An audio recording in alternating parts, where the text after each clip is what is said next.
हाँ बेटा, तो आज हम पढ़ने वाले क्या बेटा, अलंकार। क्या पढ़ने वाले हैं? अलंकार। ये होता क्या है, हिंदी की ग्रामर का ये एक टॉपिक है अलंकार। रस छंद अलंकार होते हैं ना।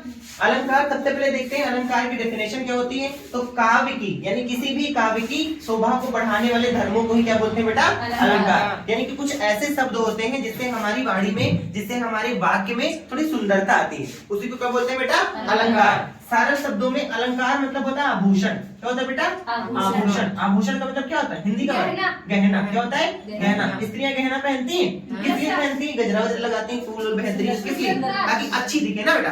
तो यही होता है अलंकार। किसी भी कहानी में, किसी भी लय में या किसी भी काव्य में जो काव्य की सुंदरता को बढ़ाने के जो कुछ भी अलग से प्रयोग किया जाता है उसे क्या बोलते हैं, अलंकार। जैसे बेटा गाने बनते हैं, सुना है ना, तुम जो कह दो तो चांद तारों को तोड़ लाऊंगा मैं, बोलते नहीं बोलते, इसलिए। अब क्या सही वो चांद तारे तोड़ लाएगा? अरे पिताजी कहेंगे तो लकड़ी नहीं तोड़ के ला पाएगा, है ना। लेकिन अब कह चांद तारे तोड़ लाएंगे, किस लिए? वही होता है अलंकार। क्या होता है, किसी भी काव्य में काव्य को सुंदर बनाने के लिए, थोड़ा अट्रैक्टिव दिखाने के लिए जिन शब्दों का हम प्रयोग करते हैं वही क्या होता है बेटा, अलंकार। अब ये अलंकार के कुछ टाइप दिए गए हैं, अनुप्रास अलंकार, यमक अलंकार, उपमा अलंकार, रूपक अलंकार, उत्प्रेक्षा अलंकार, भ्रांतिमान अलंकार, बहुत सारे अलंकार होते हैं। हम कुछ अलंकारों पे आज डिस्कशन करेंगे, है ना बेटा। अब सभी अलंकारों की जो परिभाषा होती है वो अलग होती है, सबको पढ़ना पड़ेगा ना। तो नंबर 1 बेटा कौन सा अलंकार है, अनुप्रास अलंकार। अनुप्रास अलंकार देखते बेटा क्या होता है, अनुप्रास जब एक ही वर्ड की आवृत्ति, वर्ड ये कौन सा शब्द है बेटा, वर्ड। ये वर्ड क्या होता है पता है, वर्ड का मतलब होता है अक्षर। क्या होता है बेटा, अक्षर। अब अक्षर क्या होता है, हमारे मुख से निकलने वाली वह छोटी सी छोटी ध्वनि, यानी सबसे छोटी ध्वनि जिसके टुकड़े नहीं किए जा सकते, यानी कि जिसको हम बांट नहीं सकते हैं, वो क्या कहलाता है, अक्षर। जैसे का, खा है बेटा, ये क्या बेटा, ये का एक अक्षर है, यानी एक वर्ड है। क्या इसको हम अलग कर सकते हैं, इधर अलग कर, थोड़ा ये कर दे, अलग कर दे, अलग कर सकते हैं ना, नहीं कर सकते ना। तो हम इसको नहीं अलग कर सकते। और ये सबसे छोटी सी भी, सबसे छोटी ध्वनि, सबसे छोटी का मतलब ध्वनि की सबसे छोटी इकाई जो सबसे छोटी होती है उसी को बोलते हैं क्या बेटा, वर्ड, अक्षर, है ना। यानी कि अक्षर वो होता है जो हमारे मुख से निकलता है और हम उसके टुकड़े नहीं कर सकते, वो अक्षर कहलाता है। तो बेटा अनुप्रास अलंकार जब एक ही अक्षर की आवृत्ति बार बार होती है, यानी कोई तुमको वाक्य दिया गया होगा, रामू मैच खेलता है, राम खाने जाता है ना बेटा। अब वाक्य क्या होता है, देखो बेटा अक्षर होता है, अक्षर समझ में आ गया क्या होता है, जब एक ही मुख से निकलने वाली वह छोटी सी छोटी ध्वनि जिसके टुकड़े नहीं किए जा सकते, क्या कहलाता है वो, अक्षर। अब बेटा शब्द, अक्षर के बाद क्या आता है, शब्द। शब्द क्या होता है बेटा, दो या दो से अधिक अक्षरों के मेल से ही शब्द का निर्माण होता है। जैसे बेटा का, बा में बड़ा की मात्रा, ता और रा, तो क्या बना बेटा, कबूतर। 4 अक्षर हो गए, इसमें एक मात्रा हो गई, समझ लो ना। तो जब 2 या 2 से अधिक अक्षर मिलते हैं तभी क्या बनता है, एक शब्द। वाक्य क्या होता है, जो शब्दों के समूह से ना, 2 या 2 से अधिक जब शब्द मिलते जाते हैं, कबूतर, उड़ रहा है ना, कई अक्षर हो गए, 2-4 शब्द हो गए, बन क्या गए, वाक्य। समझा बेटा।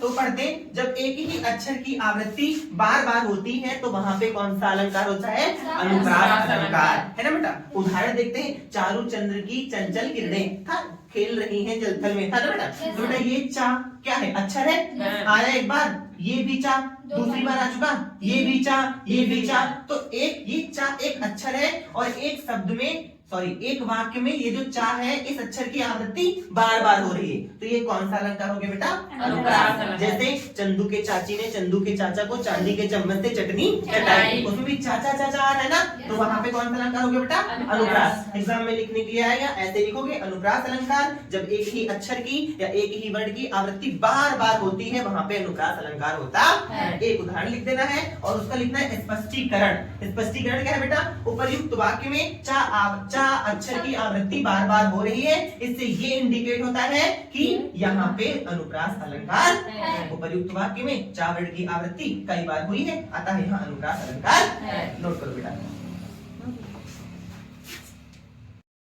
हाँ बेटा, दूसरा जो मेरे पास अलंकार है वो कौन सा अलंकार है? यमक अलंकार है ना बेटा। यमक अलंकार की परिभाषा क्या होती है? जब एक ही शब्द दो या दो से अधिक बार आता है और भिन्न भिन्न अर्थों में प्रयुक्त होता है। मतलब जब एक वाक्य होगा उसमें दो शब्द आएंगे और दोनों शब्दों के मतलब अलग अलग होंगे। शब्द तो सेम ही होंगे है ना, शब्द एक ही जैसे होंगे लेकिन दोनों का अर्थ क्या होगा? अलग अलग होगा। वहां पे कौन सा अलंकार होता है? यमक अलंकार। जब एक ही शब्द दो या दो से अधिक बार आता है और दोनों के जो अर्थ है वो अलग अलग होते हैं, वहां पे यमक अलंकार होता है। उदाहरण बेटा, काली घटा का घमंड घटा, नभ मंडल तारक वृंद किले। ये काली घटा, काली घटा, ये घटा का मतलब क्या हो गया बेटा? बादल। क्या हो गया? बादल। काली घटा होती नहीं, काली घटा छाई है ना।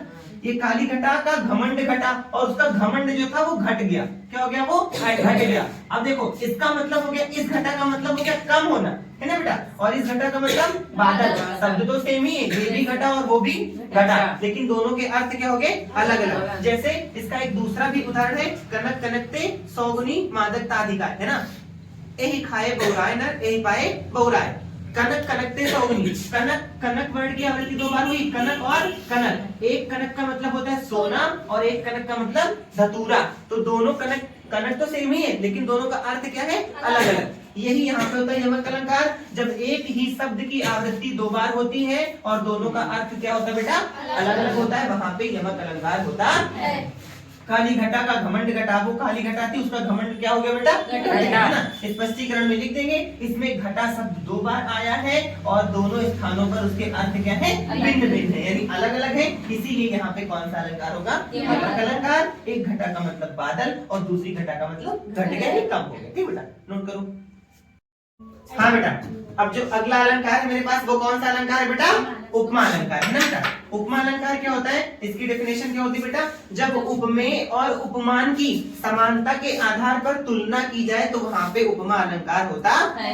ये थ्योरी नहीं समझ में आएगी ना, उदाहरण समझते हैं। हरि पद कोमल कमल से। हरि पद, हरि का मतलब ईश्वर, हरि विष्णु है ना। हरि पद, पद का मतलब उनके पैर। उनके पैर क्या है बेटा? कोमल है। हरि जी के जो पैर है वो बिल्कुल क्या बेटा? कोमल है। किसके समान? कमल। कमल है ना। जो हरि जी के जो ईश्वर के पैर है वो बेटा किस प्रकार से कोमल है? बिल्कुल कमल के समान कोमल है ना। तो बेटा ये जो हरि पद है, हरि पद, हरि के पैरों की तुलना किससे की गई है? कमल से। समझ में है ना। तो जब बेटा उपमेय की तुलना उपमान से की जाए, समझ में आ गया? जब बेटा उपमेय की तुलना उपमान से की जाए तो वहां पे होता है कौन सा अलंकार? उपमा अलंकार। नाम से इंडिकेट हो रहा है, कुछ मिलता जुलता ना, उपमेय उपमान है ना। तो जब उपमेय की तुलना उपमान से की जाए वहां पे कौन सा अलंकार होता है? उपमा अलंकार है ना बेटा। अब देखो इसमें बेटा उपमेय क्या है बेटा? हरिपद है ना बेटा, और बेटा उपमान क्या है? कमल। वाचक शब्द क्या है? से है ना। और बेटा साधारण धर्म, धर्म मैंने बताया ना कि काव्य की शोभा बढ़ाने धर्मों को अलंकार कहते हैं, तो उसका धर्म क्या है बेटा? कोमल। कोमल है ना, इसी से तो बहुत बड़ा सुंदर लग रहे हैं कमल उनके, तो ये क्या हो गया? साधारण धर्म। समझ में आ गया? इसको नोट कर लो।